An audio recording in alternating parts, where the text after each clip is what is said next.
Téléspectateurs, auditeurs, internautes, bonjour et bienvenue sur Métropole. Ce 23 juillet est une date importante dans l'histoire d'Haïti.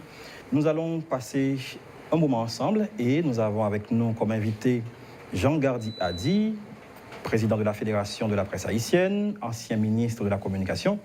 Bonjour Hadi Jean Gardi. Bonjour mon ami. D'abord, on va revenir, on va faire un peu d'histoire. Est-ce qu'on peut parler des présidents qui ont été assassinés, des présidents au cours de leur mandat qui n'ont pas pu terminer leur mandat mais qui ont été assassinés? Il y en a eu au moins 16 qui sont morts au pouvoir. Certains ont été assassinés, d'autres sont morts au pouvoir, et il y a eu aussi leurs funérailles, comme les funérailles de Jovenel Moïse, un président qui a été assassiné. Alors le premier, il faut noter, c'est Jean-Jacques Dessalines. Et Jean-Jacques, on le sait, tout le monde l'a étudié à l'école. Le 17 octobre 1806, on perdait le fondateur de la nation, et il a été tué certainement à Port-au-Prince.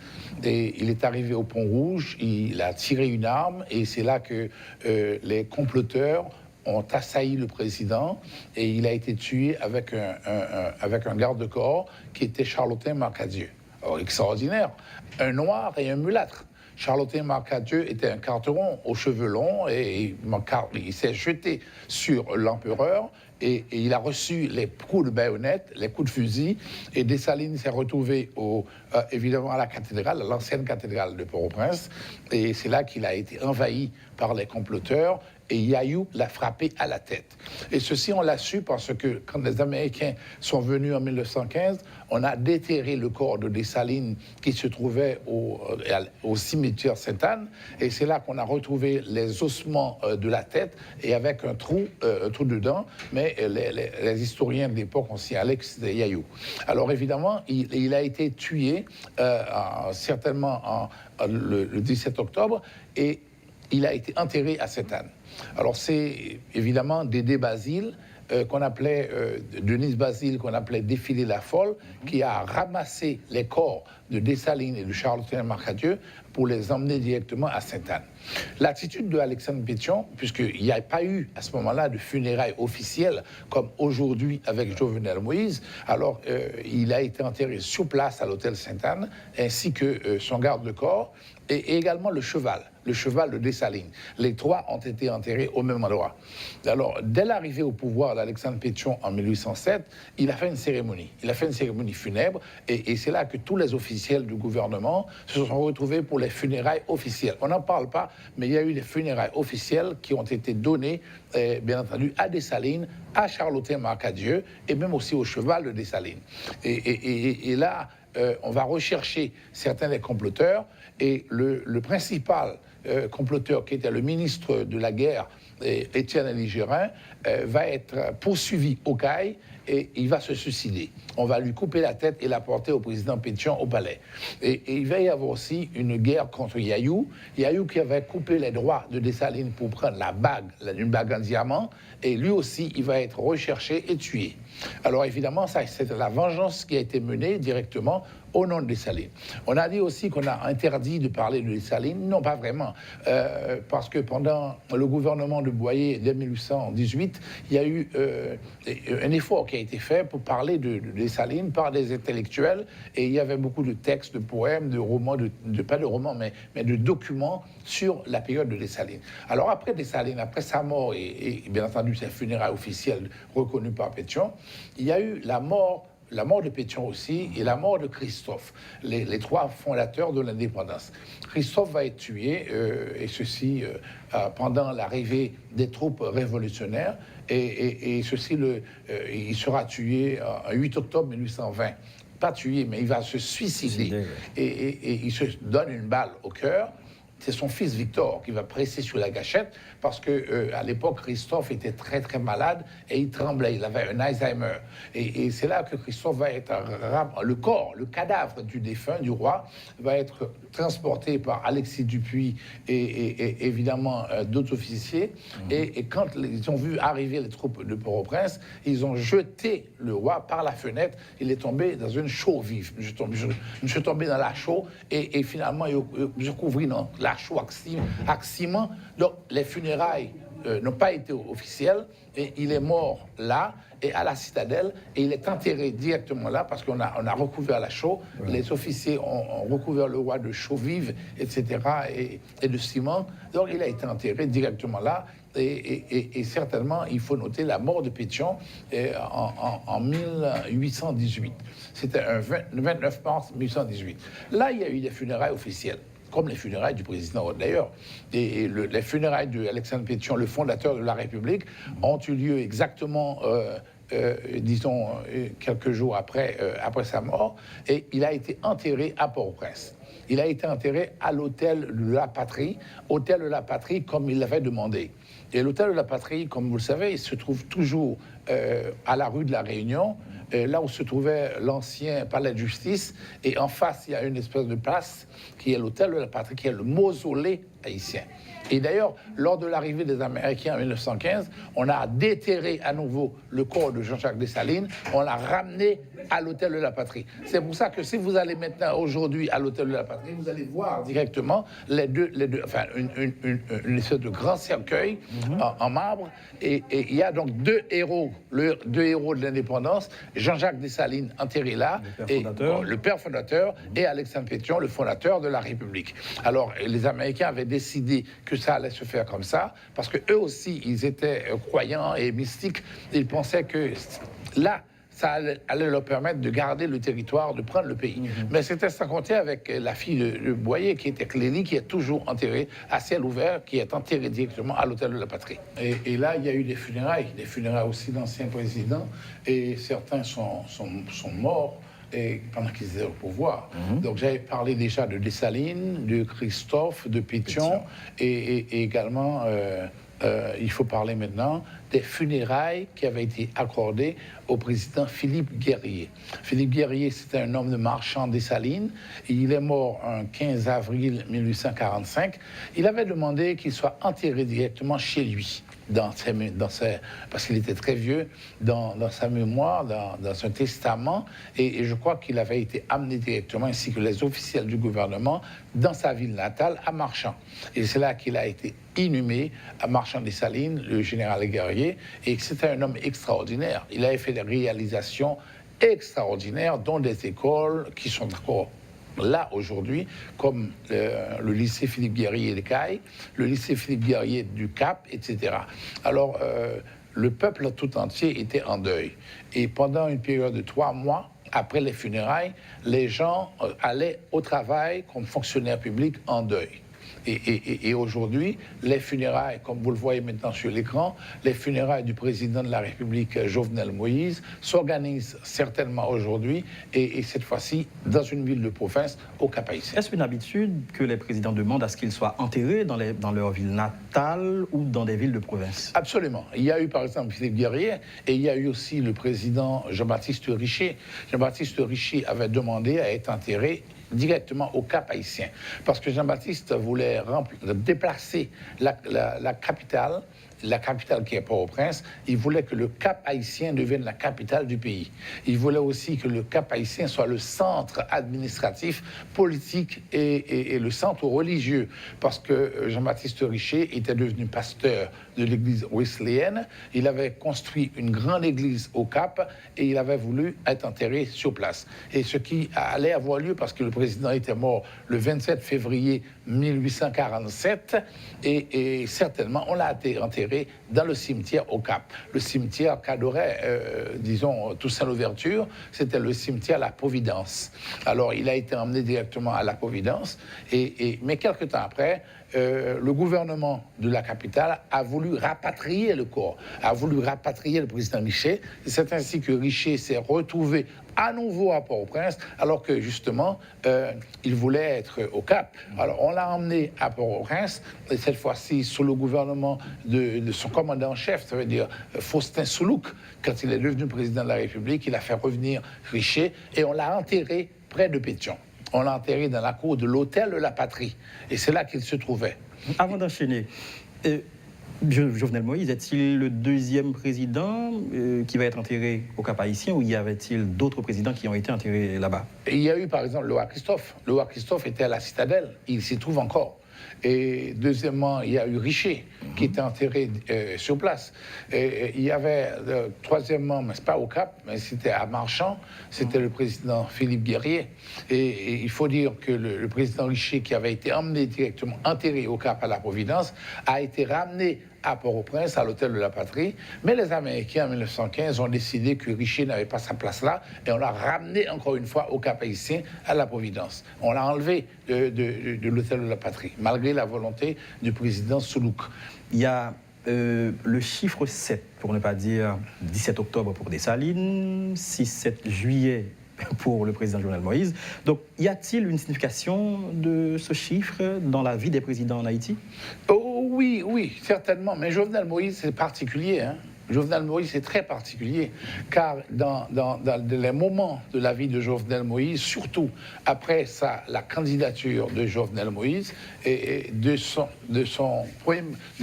mandat, la période de campagne électorale, le 7 a commencé, jusqu'à son assassinat.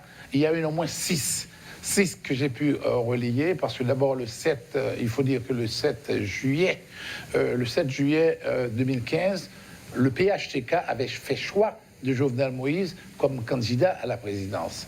Et c'est là qu'il va mener campagne, et certainement les résultats seront donnés en octobre 2015. Et il va gagner 32,81% de voix. Et ceci, n'oublie pas que Jovenel Moïse avait lancé la campagne dès juillet. Il avait commencé la campagne au Cap Haïtien et au parc Saint-Victor. Il s'était retrouvé avec, évidemment, c'était là qu'il a lancé officiellement la campagne devant des milliers de personnes. Et c'est là qu'il a annoncé qu'il allait remobiliser l'armée, et des milliers de Capois avaient applaudi à ce moment-là. Et il a lancé cette campagne au parc Saint-Victor du Cap Haïtien. Y a-t-il une signification? Est-ce important?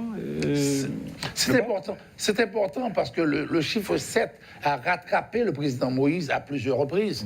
Parce que n'oublie pas que le 7 juillet 2016, la campagne avait été reprise, puisque la campagne avait été éliminée. On n'a pas voulu de Jovenel en 2015, et il va relancer la campagne en 2016 par rapport à plusieurs autres candidats, dont une trentaine de candidats à la présidence.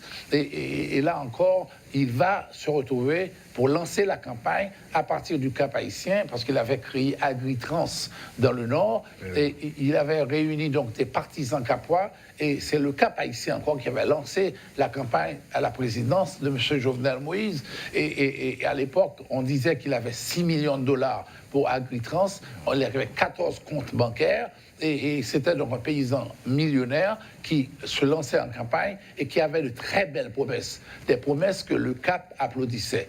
Alors il a été rattrapé également par le 7 juillet, parce qu'il est devenu président de la République avec 57% des voix et sur 21% de participation.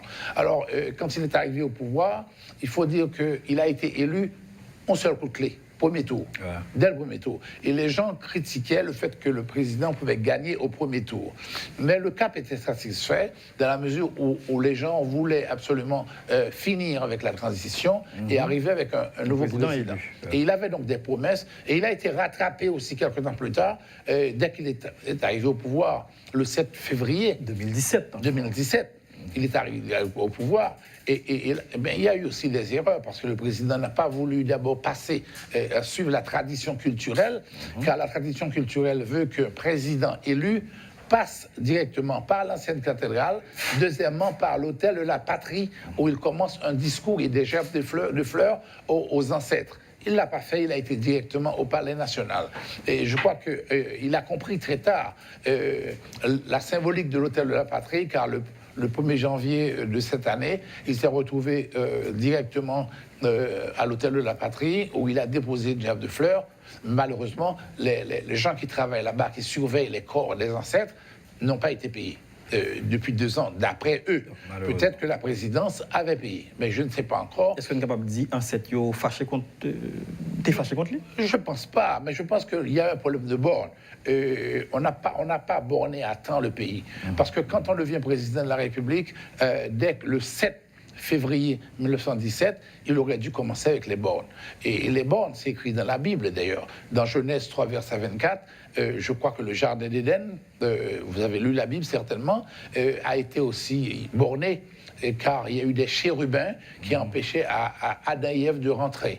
Et on en parle aussi dans Deutéronome 19, verset 14, on en parle dans 1 Chronique 4, verset 9 et 10, et certainement Jonas 24, 30 ou Isaïe 54, verset 2. Donc je citais pour vous quelques éléments d'un livre sacré. Et je crois que le pays n'a pas été borné à temps, ce qui est une culture haïtienne extrêmement importante pour la plupart des présidents qui n'ont pas été enterrés durant leur mandat, ou assassinés ou tués, ou encore qui sont morts au pouvoir. Certains d'entre eux avaient fait 3 choses. Borner le pays, borner le pays, donc il y a des places, 21 places, il y a 401 nations dans ce pays, et également il faut borner le palais national et ensuite borner sa maison. Certains présidents l'ont fait, certains présidents ou leurs femmes l'ont fait, les premières dames l'ont essayé parce qu'il était dit que je n'ai pas vu tuer Mario en bas aventure. Alors évidemment, il faut comprendre cette culture haïtienne. On va en revenir, on va en parler. On va continuer avec les moments forts. Les moments forts, le 7 juillet, il faut dire que le 7 juillet 2017, la Banque mondiale et le Fonds monétaire international avaient donné une secousse au président de la République en disant... c'était pas une l'assassinat du caractère de la nation, parce que le président avait annoncé que déjà le 7 février 2017, que la croissance allait être élevée à 2%, alors que la Banque mondiale, le 7 juillet 2017, a déclaré qu'on allait vers 0,6% de croissance. C'était un coup dur pour la présidence. Et le 7 juillet 2018 a été rattrapé, le gouvernement a été rattrapé parce que simplement le Premier ministre Lafontaine avait annoncé une hausse du pétrole. Une hausse du pétrole, ça veut dire qu'il y aurait 38% de hausse d'essence de la gasoline, et il y aurait donc 47% pour le kérosène, et donc le 7 juillet 2018 à minuit, les villes sont entrées en ébullition et le pays a été bloqué. Alors là, il y a eu des scènes de déchoucage, il y a eu des violences partout dans le pays, et là, le Premier ministre va être obligé de démissionner 7 jours plus tard. 7 jours plus tard. Évidemment, il allait aussi... Jacques-Guy Lafontaine. Jacques-Guy Lafontaine, le PM. Le PM va démissionner, mais c'est le 7 juillet 2018 qui a provoqué le mouvement. Et on avait demandé aussi le départ du président de la République. On voulait le départ du Premier ministre et du président. Finalement, le Premier ministre a donné sa démission. C'était certainement le 14. Alors, et après... Le séant va arriver en septembre 2018. Mais il faut dire aussi que le 7 juillet 2019, il s'est passé un événement en Haïti. Les grands chantiers ont été lancés par le chef de l'État. On disait qu'il n'avait pas respecté ses paroles, mais il avait commencé par faire des choses. Il y a eu les états généraux qui ont été abordés, lancés par le chef de l'État. Il y a eu aussi 1600 km de routes qui ont été commencées en termes de reconstruction. Il y a eu beaucoup de tentatives pour monter des serres agricoles et pour essayer de créer des semenciers, etc., etc. Mais le 7 juillet 2020... Avant d'arriver au 7 juillet 2020, est-ce qu'on ne peut pas insérer également le nombre de mois que Séan a passé à la primature? On peut dire que Séan a passé 7 mois, de septembre à mars. Magnifique. Magnifique, c'est que tu es très attaché au chiffre 7. Bon, quand même. Non, je comprends, tu suis. Alors, Séan a passé 7 mois, et n'oublie pas que Séan est arrivé un 17. Séan est arrivé un 17 septembre 2018. Et alors, il y a eu aussi le problème qu'il a connu. Ça veut dire que... il y a eu des questions de choléra, par exemple les questions soutenues par les Petro Challengers pour demander justice par rapport à la corruption, reddition de comptes, et aussi en novembre 2017, il faut dire que le TPS a été reconduit et le départ de la MINUSTAH aussi est intervenu un 7 octobre en 2017. Alors, il a fallu attendre des moments importants de changement et jusqu'au départ de Séan. Alors, pour les États généraux, on avait dépensé 47 millions de gouttes, et c'est pendant la période de Séan aussi que Haïti a voté contre le Venezuela. Et certainement, lors de ce vote, et qui a été mal perçu, mal compris par la plupart des patriotes haïtiens, alors évidemment, le gouvernement avait déclaré qu'il fallait absolument rejeter Maduro et se positionner par rapport à Guaido. Oui. Alors évidemment, Seyhan a passé 7 mois au pouvoir et là... Il a été éjecté le 21. Exactement. Triple 7. Exactement, bravo. Il a été éjecté le 21 mars. En mars. Et c'est à ce moment-là que le gouvernement va proposer M. Lapin. Et M. Lapin va arriver au pouvoir et il ne pourra pas passer. Il ne passera pas la rampe et il sera renvoyé, rejeté assez rapidement. Et le gouvernement va proposer un pouvoir avec M. Michel. Et il a été critiqué et il est passé par devant la Chambre des députés, mais le Sénat l'a rejeté. Le 7 janvier 2020, le chef de l'État avait renvoyé les maires et il avait remplacé 141 maires et directement par des agents intérimaires.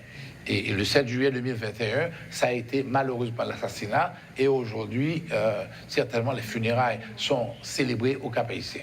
Ce matin, nous avons avec nous Adi Jean-Gardy qui retrace des événements historiques afin de comprendre le présent, parce que les faits passés sont très importants pour comprendre le présent et même l'avenir. Et les nouveaux ministres qui rentrent, ils auraient pu certainement attendre lundi, mais parce que c'est la première fois que ce genre de choses arrive, parce qu'en général, on attend les funérailles, la mise en terre du président de la République avant qu'un gouvernement s'investisse.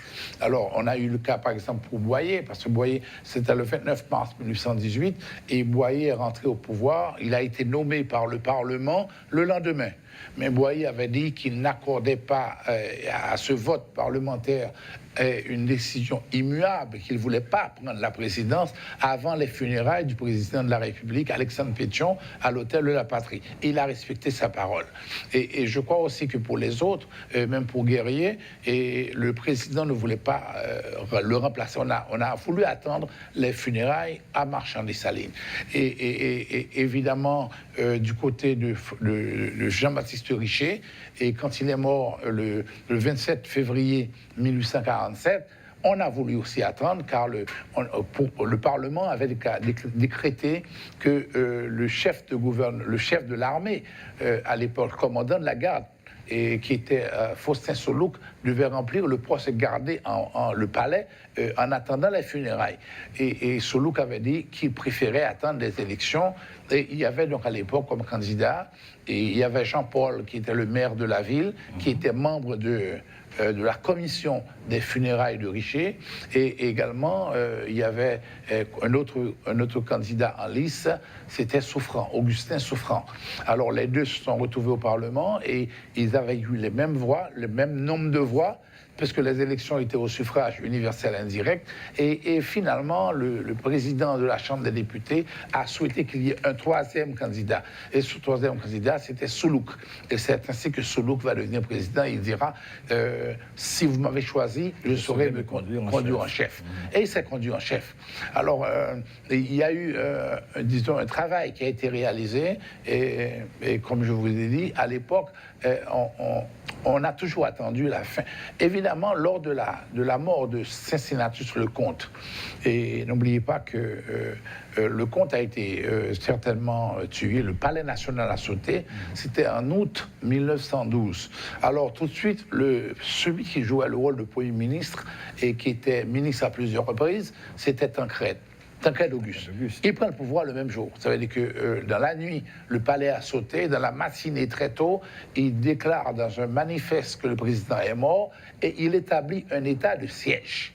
Et Tancrède Auguste déclare qu'il est aussi en charge, qu'il est le nouveau président. Et c'est lui qui va organiser les funérailles du chef de l'État. Malheureusement, il n'attendra pas. C'est un cas typique. Il n'attendra pas les funérailles pour s'installer comme chef d'État. Et c'est là que Tancrède va connaître aussi le 2 mai 1913, le même sort. Il va mourir au pouvoir. Et là, il sera enterré de son côté à Port-au-Prince. Les funérailles officielles auront lieu pour Tancredux. Mais avant, je te parlais de Richer, je disais qu'en 1947, il était parti, mais il faut voir aussi que immédiatement, il y a eu Salnave, Sylvain Salnave, qui est mort aussi au pouvoir. Et c'était un 29 mars 1896. Alors, quand Salnave lui a essayé de partir vers la Dominicanie, il a été rattrapé par des Dominicains, des mercenaires, et qui l'ont ramené à Port-au-Prince auprès de Jean-Marie Guillou, et finalement, il a été tué, et il est mort fusillé sur les ruines fumantes du Palais National. On est capable de dire question de mercenaires, son bagage qui n'a pas daté d'hier, son bagage qui a très longtemps. Pas du tout, parce que déjà, avant Salnave, il y avait Giffrard, et Giffrard avait des mercenaires anglais, et qui attaquaient les troupes de Salnave, et Salnave les a battus. Il a battu ces mercenaires, il a pris le pouvoir, mais ces gens ont continué à le pourchasser, et il y a eu donc des mercenaires, même bretons, qui sont venus ici avec des Dominicains, et parce que Monseigneur Guillou était breton, et il y avait aussi des Corses, des prêtres corses, qui étaient totalement contre cette affaire, et là, ils se sont retrouvés dans une fameuse guerre, et les mercenaires ont poursuivi le président, qui est passé par Croix des Bouquets pour aller à Santo Domingo, ils l'ont poursuivi, ils l'ont ramené ici avec la plupart de ses ministres et qui étaient avec lui, et le président a été emmené à Port-au-Prince sur les ruines fumantes. On a brûlé le Palais National, ça c'est le mouvement de Bois-en-Canal. Bois-en-Canal habitait à Frères, donc il est monté avec une troupe et ils ont saccagé le palais, ils ont mis le feu et le président a été fusillé sur les ruines fumantes du Palais National. Alors c'était le 15 janvier 1970, il n'a pas eu de funérailles officielles. Et la Rosa Salnave, la fille du président, va critiquer pendant longtemps dans la presse, dans les journaux, le fait que Bois-en-Canal n'avait pas donné les funérailles officielles nationales au président Salnave, et c'est pour ça que Firmin ne sera pas président. Tu sais que Firmin était candidat à la présidence, et sa femme, c'était Rosa Salnave, la fille du président. Alors là, en fonction de cette affaire de funérailles, Bois-en-Canal a été mis à la porte. Et là, on va avoir de nombreux problèmes et certainement les funérailles n'ont pas eu lieu et Firmin va connaître la guerre civile. On va rapidement, Adi Djengardi, expliquer ce que les gens regardent à travers la télévision. Surtout, on remarque qu'on petit bousculade qui vient là.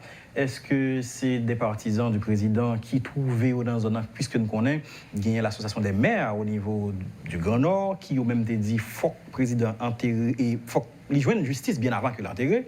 Gagner des partisans tout, qui sont des simples citoyens qui te dit si le président enterré aujourd'hui là, il ne risquait pas jamais de justice. On continue à dire, regardez. Évidemment, Imas a montré ce qui a passé et son bagage extraordinaire parce que mon n'est pas d'accord. Jean-président Jovenel Moïse Moria, il a demandé justice, il y a une commission créée pour essayer de joindre criminels et auteurs de crimes.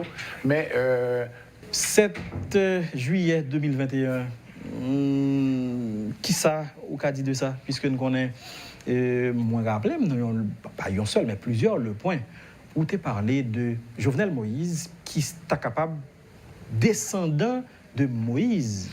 Et ça, c'est un que moi-même dans l'hôtel Best Western, moi, comme journaliste de Challenge, je t'ai dit Jovenel Moïse directement que lui-même est en danger. Jovenel Moïse lui-même, il descend directement de Moïse Louverture.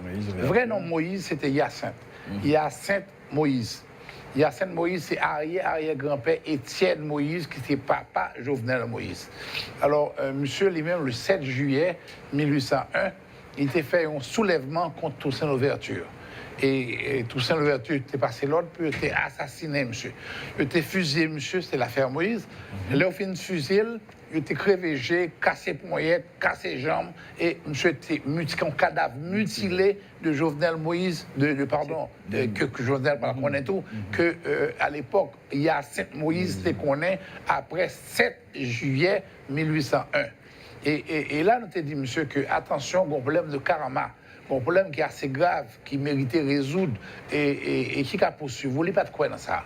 C'est vrai qu'il faut dire que Jovenel est sorti dans la famille, témoin de Jéhovah, et qui pas de quoi dans son religion sauf les Américains, et à partir de l'imprimerie, qui est le Watchtower Bible Tract Society. Donc, eux-mêmes, ils baillent des idées, côté que ils pas vraiment croire dans le mode bail ça.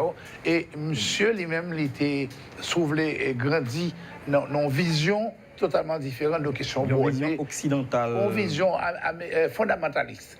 Et là, évidemment, monsieur vient un chef d'État haïtien et nous avons dit, monsieur, que attention, par rapport à l'histoire et par rapport, évidemment, à Sandarele, généalogie, il y a un problème de karma, il faut qu'on tait tout, il faut qu'on passe où, parce que même dans la Bible, on dit qu'on a payé plusieurs générations après, 7 générations qui a payé après. Et nous dit, monsieur, dans la génération venue, il a payé ça qui est passé à l'époque. C'est dans quelle génération Jovenel Moïse trouvé par rapport à Hyacinthe? 7e. 7e, c'est-à-dire. Et parce que chaque génération, ça va durer 25 ans.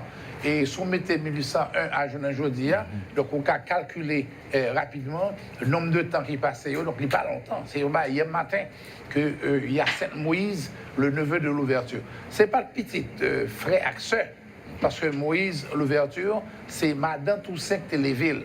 Madame Toussaint Téléville, monsieur, ton petit esclave, et que le sauver un orphelin, il était un orphelinat. Il élevé Hyacinthe Moïse, qui venait sous gouvernement Toussaint, et le commandant-chef, et qui allait faire un soulèvement le 7 juillet 1801. Et des années après, nous voyons ça qui passait. Alors Jovenel n'y croyait pas, et nous avons dit, monsieur, que 7 juillet 1801, car vous fait encore dans le cadre de prophétie qui a été bail à Jacques-Claude Duvalier, et ceci en 1986. Je te dis que Pral Gagnon, après président, le danseur de carnaval qui s'est Dépradine, le chef de cabinet de Pétion, à l'époque de Pétion, sont l'assistant de Dépradine, et le chef de cabinet adjoint, c'était Michel Vieux. Et nous faisons recherche, nous voyons que Michel Vieux, c'était Laurent Lamotte.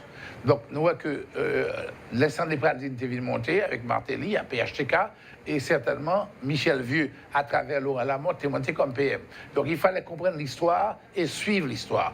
Et on a annoncé tout qu'après période ça, on gagne certainement le Moïse l'ouverture qui va le retourner. Et là, nous avons déjà problème 7 juillet, et nous avons dit, et malheureusement, pas de aucune disposition que tu prends pour essayer de résoudre le problème. Est-ce que tu es capable de dire sur l'alté Est-ce que pas de rien que tu as fait pour éviter ça? Oui, on est capable. On peut changer le destin, parce que certainement, il faut qu'on passe pour changer le futur. Là. Et pour changer le futur, là, c'est le bagage que nous avons fait pour des fêtes. Et je crois que dans le cas de ça, malheureusement, le destin n'a pas changé. Et c'est ça qui expliquait pour que ça, 7 juillet 1801, vienne 7 juillet 2021. Sauvé le président assassiné, presque dans la même condition avec un aïeul qui s'est arrivé, monsieur, à l'époque. Et donc, dans la prophétie, on avait annoncé, on avait dit que certainement, il allait y avoir un drame, un problème qui va le créer. Et c'est ce problème, ça, après, c'est là au Cap, côté que Hyacinthe Moïse, c'était né au Cap, c'était né dans le Nord, et évidemment, les villages tirés dans Nagounaïve, parce que tout ça, l'ouverture, pas oublier que l'Artibonite était le département de l'ouverture. Et Moïse, c'est grand pile, bien dans un an, il y a une famille Moïse qui est toujours dans Gonaïve, dans l'Artibonite, et on a au Cap. Donc, c'est journée aujourd'hui, certainement le président de la République, Jovenel Moïse, retrouvé Papal Étienne, qui c'est petite, Hyacinthe Moïse, qui lui-même était le neveu de Toussaint l'ouverture. Adi Jean Gardy, on va revenir effectivement sur les différents moments forts de la vie du président. Donc, depuis sa campagne électorale, bien sûr, comment a-t-il pris cette charge dès le début? Puisque, on le sait très bien, il n'a pas été le chouchou du PHTK lorsqu'on a fait choix de lui pour devenir le candidat du PHTK. Il y avait d'autres personnes, mais évidemment, décision que tu prends déjà en 2015, c'était 7 juillet 2015, j'ai choisi Jovenel Moïse pour y aller comme certainement représentant du PHTK. Je me songeais les salles de Guénan Brali, un paquet de bracelets roses. Oui. Et je me suis dit que lui-même, c'est le dauphin du président. Et finalement, il a fait élection 25 octobre 2015, il a eu le résultat. Et un coup de clic parti, je me suis gagné 32,81% de voix. Et après que tu fini lancer campagne dans la ville au Cap haïtien, puis j'en dit là dans le parc Saint-Victor au Cap. Alors évidemment, on était prévu pour elle a commencé à 10h du matin, les salles il commençait à 3h de l'après-midi. Mais monsieur te fait un paquet de promesses. Et évidemment, monsieur Vinbon dans la deuxième élection avec 57% des voix sur 21% de participants. Ça veut dire sous 12 millions haïtiens, monsieur était représenté 10%. 10% de population générale là, monsieur était monté président, elle était fait un paquet de promesses. Monsieur a dit qu'il va créer, par exemple, un lycée dans chaque département. Ça veut dire qu'il y a 10. Il a dit qu'il va faire un téléphérique au Cap haïtien pour relier avec Citadelle, Milo, etc. Qui va arriver faire jusqu'à ce que monsieur assassiné et enterré. Monsieur a dit qu'il va créer toute police rurale dans tout le département, il y a une police rurale qui va remplacer les AZEC, KAZEC et qui va remplacer tout chef section et pour veiller frontières. Il a dit pas faire pays d'Haïti tourner un pays exportateur, ne pas voyer dehors banane, café, cacao, coton. Malheureusement, café disparaît, c'est importé, haïtien importé café, mais cacao, nous leaders dans le domaine ça. Et il a dit pas faire plusieurs zones de production agricole. Et il était parlé tout pour créer richesse dans le pays ça et pour que Haïti gagne sauver une situation nouvelle, revenus qui va rentrer à près de 40% en termes de revenus d'impôts, de taxes que le va rentrer tellement Haïtiens ici et diaspora par le produit. Et Agritrans, c'est 987 hectares de terre que le a fructifié. Ils font tentative de banane en Allemagne, mais Américain qui c'est leader dans le domaine exportation agricole là, il était au niveau OMS, il a créé des problèmes qui fait que il n'y a pas de cas avancé. Alors évidemment, lorsque l'élection a été faite, je me rappelle que dans le pays, la communauté internationale, l'UE, l'Union européenne, était absent. Et tu as des problèmes tout, et le président t'es monté certainement depuis 7 février 2017, mais nous pas gagné des problèmes, nous avons un deuil. Et Radio Métropole, par exemple, tu viens gagner un deuil en mars 2017 de Bob Lemoine, qui sont piliers dans le domaine et presse indépendante, quand Port-au-Prince bouge. Ça, son bagage, moi, les victimes l'a donné dans Radio Métropole, et Bob Lemoine est venu mourir certainement en mars 2015. Léon Test, d'Orzil, mes visions 2000, était mort tout, t'es gagné deux et tout, et nous parlons sauver un pays 163e sous 188 qui est classé, l'aide journal montée. Il y a 800 000 Haïtiens qui ont un choléra, évidemment. Il y a 600 000 Timounes qui ont besoin humanitaire. Et au Cap, un choléra, il y a 10 000 Haïtiens qui ont mouru. Et le président, il a monté 7 février 2017, il a dit qu'il est le président de tous les Haïtiens. Et évidemment, c'est 10% qui ont voté. Ça ne passe pas de répéter tout pendant toute jusqu'à ce que l'intérêt.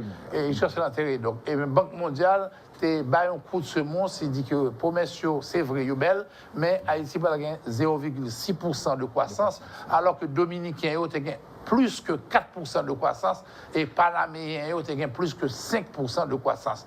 C'est là ça que le gouvernement Jovenel, là, pour concrétiser les promesses, il devient avec un budget, premier budget de 2017 là, et jusqu'à ce qu'il mourit, c'est presque le budget ça a servi 144 milliards de gouttes. Mais il a modifié la loi le 29 septembre 2005 là, côté que comme il a dit, papier taxe encore, et pour augmenter taxe. Ceci n'est pas promesse qui était faite, mais nous voyons que là où il modifier la loi, le revenu de l'État, il passait de 60 000 gouttes à 120 000 gouttes en termes d'impôt sur le revenu. Et il a créé 14 commissions de la commission de santé. Commission de santé, ça a un grand pile là qui pas de travail. Parce que l'organe au niveau santé, sanatorium, il ne peut pas manger. Et où vient joindre, par exemple, les côtés où mettez moun fou pas marcher. Et où joindre une série de problèmes au niveau sanitaire qui est très grave. Même quand les petits grands moun, par exemple, asile communal, il y a un problème manger tout. Donc, nous croyons que ça vient une discussion, mais le gouvernement dit qu'il n'est pas rentrer dans une période de consolidation pour porter changement. Effectivement, on regarde les grandes réalisations de Jovenel Moïse, puisque nous connaissons certainement un paquet de promesses de campagne qui pas réussi, il n'y a pas une chance de délivrer marchandises, non. Mais qu'on y a regardé de 2017 à 7 juillet. C'est la plus grande réalisation de Jovenel Moïse. Est-ce que nous sommes capables de... Oui, au cap signaler. Ou qu'à signaler, parce que M. Lien n'est pas recevoir, ça nous dit Petro-Caribe, il n'est pas bien comme ça dans main. et tu as près de $1 million qui bail et chaque jour par Chavez te voyé Haïti pour que ça favel, il y a goté comme là. Il y a près de $2 milliards qui perdus dans le Petro-Caribéen. Jovenel Moïse, sans Petro-Caribéen, avec quelques ressources, il était arrivé à réaliser pendant le gouvernement pendant 4 ans, il y a 1600 km de route que M. a fait. M. a recruté à peu près 100 ingénieurs haïtiens nouveaux et il y a là qui participaient dans le dernier barrage. Marion, que ont fait là, qui est deuxième après le barrage de Péligre. Au gain, monsieur a fait tout 35 systèmes de pompage dans Gonaïve, il mettait 4 dans Caracol, monsieur mettait 3 dans le nord-ouest. Il faut me dire que Jovenel, tout, il travaille sur des ponts solaires à Vaudreuil, dans la zone Cité Soleil. Il était 209 tracteurs pendant la campagne, caravane, et qui pas continué.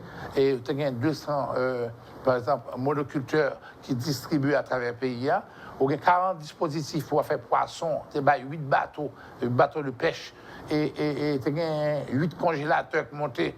Monsieur a fait 25 centres de semences aux jeunes tours dans Ansa-Folleur. Monsieur a fait route, par exemple, le Carrefour Joffre, sorti dans la zone pour aller pour de paix, arrivé en Ansa-Folleur. Et puis monsieur a fait Limbé Capla, où vient Inch Saint-Raphaël, monsieur fait un aérodrome Jérémy et l'Alquier. Donc, nous avons dit que ça, c'est une période de consolidation. Et malgré que le pays a été fait loc, le pays a été loc, avant le pays a été loc, après que il y a un PM, Jacques Lafontaine est monté, et M. a démissionné le 14 juillet 2018, et au vient jeune qu'on y a là, c'est vient monter, et au vient rentrer dans le pays, l'opération posée scellée. C'est l'opération posée scellée, celle qui était faite avant Pays Loc. Au venir Pays Loc là, commencé dans la zone octobre 2019 jusqu'à février 2020, pays a fermé et pas de revenu, pas de rentrée. Et ça, plusieurs fois, Radio Métropole t'a signalé avec Christian Farrell.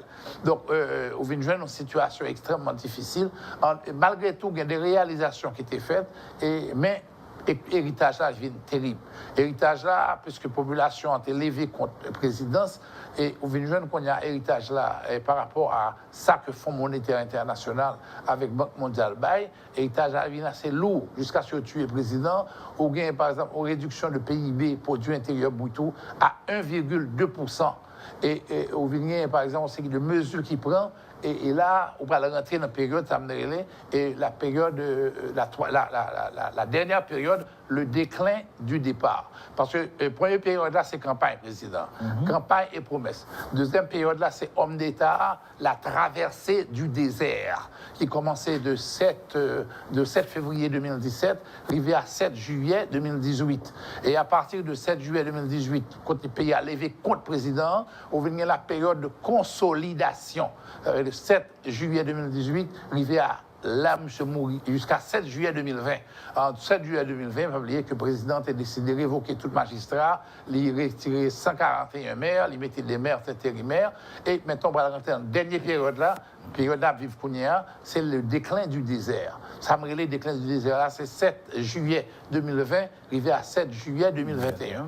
Et dans le déclin du désert là, il y a près de 30 bagailles qui arrivent pays ça, il y a un renforcement de lutte contre Venezuela, et qui par rapport à l'identité non qui vient créer un problème parce que le président 7 février 2017 était dit lui-même nous pas le gourmet pour nous quimber identité ça et Haïti son paquet à faire identité Haïti n'est pas identité américaine c'est pas américain qui fait pays latino-américain au vin libre c'est nous-mêmes c'est pas américain qui t'a retiré moun dans l'esclavage nèg noé pour pas domestiquer esclave car moun c'est nous-mêmes Haïti. Donc, je crois qu'il était dit, président, que la Kembe identité ça. Mais évidemment, nous venons que, à cause de problèmes géopolitiques et surtout support que Donald Trump nous venons le gouvernement contre, par exemple, Venezuela. Et Venezuela, lui-même, son zone, Bolivar rentré ici à 20 minutes. Les 20 minutes, parce que vous retirez quoi directement de Caracas, vous rentrez à 15 minutes, 20 minutes. Si vous prenez un bateau, vous avez 10 minutes. Donc, vous rentrez rapide. Malheureusement, nous n'avons pas profité pendant la période de consolidation de Panama, du canal de Panama, parce que Panama, pour rentrer là directement à Quin, et nous fermer à Quin. Nous fermer port là pour nous ouvrir port Miragouane. Alors que justement, une zone franche à partir de Aquin, capable de développer ce pays. Donc malheureusement, ça te dit au niveau prestat, mais il n'est pas arrivé suivre pendant la période de consolidation.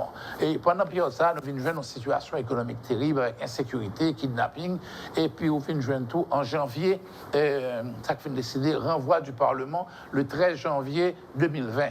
Pas de élection qui a été faite en novembre 2019, en janvier, tout sénateur, député est allé. Mais au gain. On dit 2/3 du Sénat et puis l'ensemble de la Chambre des députés. Exactement. Mais ça te permet que le gouvernement récupère 16 millions de dollars US. Il récupère et il a annoncé une série de changements et pour consolidation et qui malheureusement jusqu'à ce que M. Mouri, grand pile là donc pas ce qu'il est fait. Inflation en Vinchita. À l'époque, les présidents étaient fait monter, l'inflation était dans zone 14-15, qu'on y allait à 20%.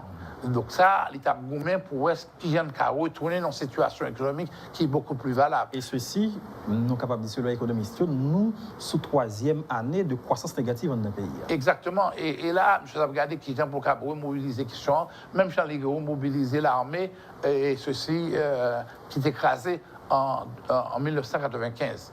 Alors, monsieur vient nommer le Premier ministre, Jules Joseph, 2 mars 2020. Attention, dans la généalogie Jules Joseph, ça c'est Soulouk. C'est la présence de Soulouk. Même Claude Dou, c'est encore la même branche de Soulouk. Monsieur, si Claude Alain, c'est neveu président Soulouk. Donc, on vient Martine Moïse, qui était Martine Joseph, lui-même tout descend de Faustin Soulouk, d'après recherche qui fait tout. Donc, on pense que c'est extrêmement important pour nous signaler que dans la consolidation, on vient des problèmes avec Jules Joseph obligé de démissionner. Et avant d'aller, il disait rat-caille, cap, manger paille-caille. Donc, ça permet que nous pas écarter aucune piste que, par exemple, un président, on ne dit pas écarter piste qui gagne dans le cadre assassinat président et enterrement qui fait aujourd'hui. Évidemment, 7 février 2021, le président Jovenel Moïse a refusé à aller. Et il a dit que le mandat est fini, mais normalement, selon le président, le mandat a fini 7 février 2022. Donc, et quelques temps après, M. nommé pour quelques jours Claude et Joseph. Et après ça, M. nommé Ariel, qui lui-même participait dans l'enterrement, jeudi dans la zone cap-haïtienne. Alors évidemment, il y a des juges qui étaient révoqués, envoyés à la retraite. Parmi juste au cas Yves d'Abrésil, ou Joseph Mécène, etc. Il y a 20 arrestations qui étaient faites. Et on a fait une tentative, selon le président, pour assassiner. Si pas de marché, et le président est allé dans le carnaval Jacmel. Après ça, il est allé dans le carnaval Port-de-Paix. Et Port-de-Paix a ton petit grave parce qu'il a été fourré dans la tête du président. Il y a une couronne roi. Il a dit, mais roi. Et puis il a fourré dans la tête Martine, une couronne également de reine. Et ça, encore, il fallait faire attention pour ne pas tomber dans le déclin. Nous regardons, nous sommes dans le symbolisme et chiffre. Pour qui ça, depuis quelques temps, pour ne pas dire depuis Jacques Lafontaine, c'est 18 ministres que le président Jovenel a toujours gagné. On dit qu'il a dirigé le gouvernement. C'est vrai que Lafontaine, il était rentré avec 18 ministres, mais il était venu réduire à 17 parce qu'en août 2017, il y a gagné, par exemple, un ministre des Affaires sociales, qui était les Roosevelt à Bellevue, qui était révoqué et il a dit qu'il y a 119 millions de gouttes qui étaient perdus. Mais il n'y a pas jamais prouvé. Oui, il n'y a pas jamais prouvé. Mais au vidéo, l'autre ministre qui montait, et c'est en monté, et il est venu tout avec 18 ministres. Et au vidéo, l'aime se finaler, et une autre décision qu'il prend pour fourrer à peu près 18 ministres, et cette fois-ci avec Guy avec certainement. En dehors de Lapin, on vient certainement William. William Michel. Oui, exactement. Qui n'a pas reçu la bénédiction du Parlement. Exactement. Et M. Liam était venu avec 18 ministres, 9 garçons, 9 femmes. Mais cependant, dans le Conseil des ministres, on a toujours 21. 21, parce qu'on a 18 ministres, président, par exemple, il fait 19. Secrétaire général. C'est Palais, et Conseil des ministres. Oui, dans le Conseil des ministres. Et puis à côté, il y a des fois, il pas venir dans la réunion, il n'est pas jamais venu, il n'est pas trop noël. Et c'est rarement il croisé dans le palais, c'est la femme du président, ça fait 21 monde. Donc, 21, c'est un chiffre qui est assez drôle pour Haïti, parce que il y a 21 chérubins au niveau du Panthéon national et nous sommes également en 2021. Donc il fallait surveiller le chiffre 7 qui est la perfection et le chiffre également des chérubins ou des archanges. Donc je crois que l'extrêmement important par rapport à ça qui a passé qu'on y a là au Cap.